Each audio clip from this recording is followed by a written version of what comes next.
मैं advocate Mohammed Khalil Ahmed, high court Telangana. इस video में दो अहम सिविल केसेस के बारे में बताऊंगा जो डिक्लेरेटरी नवीद के हैं।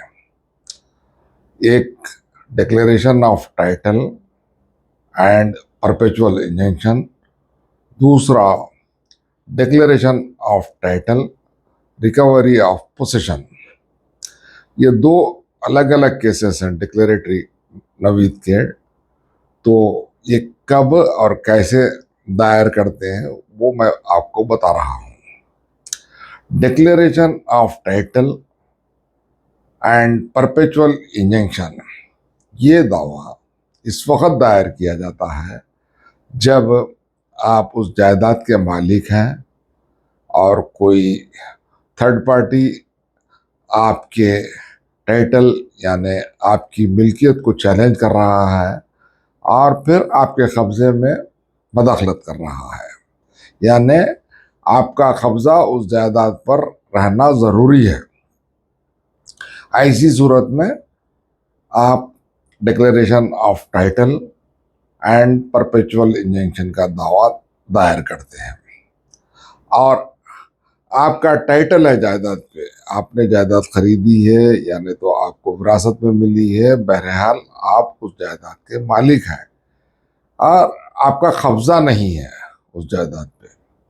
तो ऐसी सूरत में आपको declaration of title recovery of position का केस दायर करना पड़ता है।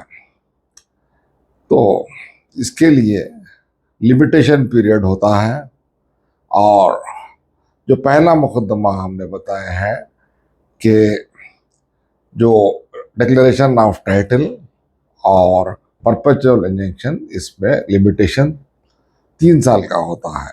आप 3 साल के अंदर अंदर जब भी आपके टाइटल को कोई चैलेंज करता है और आपके कब्जे में मदाखलत करता है तो आप उसके खिलाफ में दावा दायर करना पड़ता है। 3 साल से ज्यादा मुद्दत हो जाती है तो आपका दावा अदालत कबूल नहीं करती। और दूसरी नवीद का जो दावा मैंने बताया है declaration of title recovery of possession, आपको मिल्कियत हासिल है उस जायदाद पर, लेकिन किसी वजह से फरीक मुखालिफ ने आपको बेदखल कर दिया है कब्जे से और आपका कब्जा नहीं है। ऐसी सूरत में आप declaration of title recovery of position का मुकदमा दायर करते हैं। तो इसके लिए लिमिटेशन पीरियड 12 साल की होती है। अगर आपका कब्जा चले गया है और आप अंदरूने 12 साल, आपको कानूनी हक है मुकदमा दायर करके आप अपनी जायदाद को वापस हासिल कर सकते हैं। अगर 12 साल की मुद्दत ख़त्म हो जाती है तो जो काबिज है वो एडवर्स पोजीशन में मालिक करार पाता है और आपको मुकदमा दायर करने का इख्तियार ख़त्म हो जाता है। ये बातें आप जहन नशीन रख लीजिए, जब भी कभी भी अगर आपकी जायदाद का तनाज़ा होता है तो ऐसी सूरत में पहले आप अपना कब्जे के बारे में देखिए और अगर कब्जा चले गया है तो उसकी वापसी के लिए मुकदमा होता है। और ये तमाम जो भी 2 किस्म के मुकदमे हैं उसमें जो मुकदमा दायर करता है उसको प्लेंटिफ कहते हैं। तो प्लेंटिफ पर बारे सबूत होता है, यानी एविडेंस जो भी करना है, प्रूव करना है, बर्डन ऑफ प्रूफ जो बोलते हैं वो प्लेंटिफ पे होता है। वो प्लेंटिफ अपना पूरा पूरा मालिकाना हुकूक जो भी हैं वो अदालत के सामने पेश करके मैं मालिक हूँ बोल के वहाँ से अदालत को मनवाना पड़ता है। और अगर फरीक सानी जो होता है डिफेंडेंट, उसका अगर टाइटल भी नहीं है और वो सिर्फ आपके टाइटल को डिनाई करता है और आपकी जो मुकदमे में सबूत है वो अगर आपके मुकदमे को साबित नहीं करते हैं तो ऐसी सूरत में वो मुकदमे खारिज हो जाते हैं। तो आपका टाइटल मजबूत होना चाहिए हर 2 मुकदमों के लिए।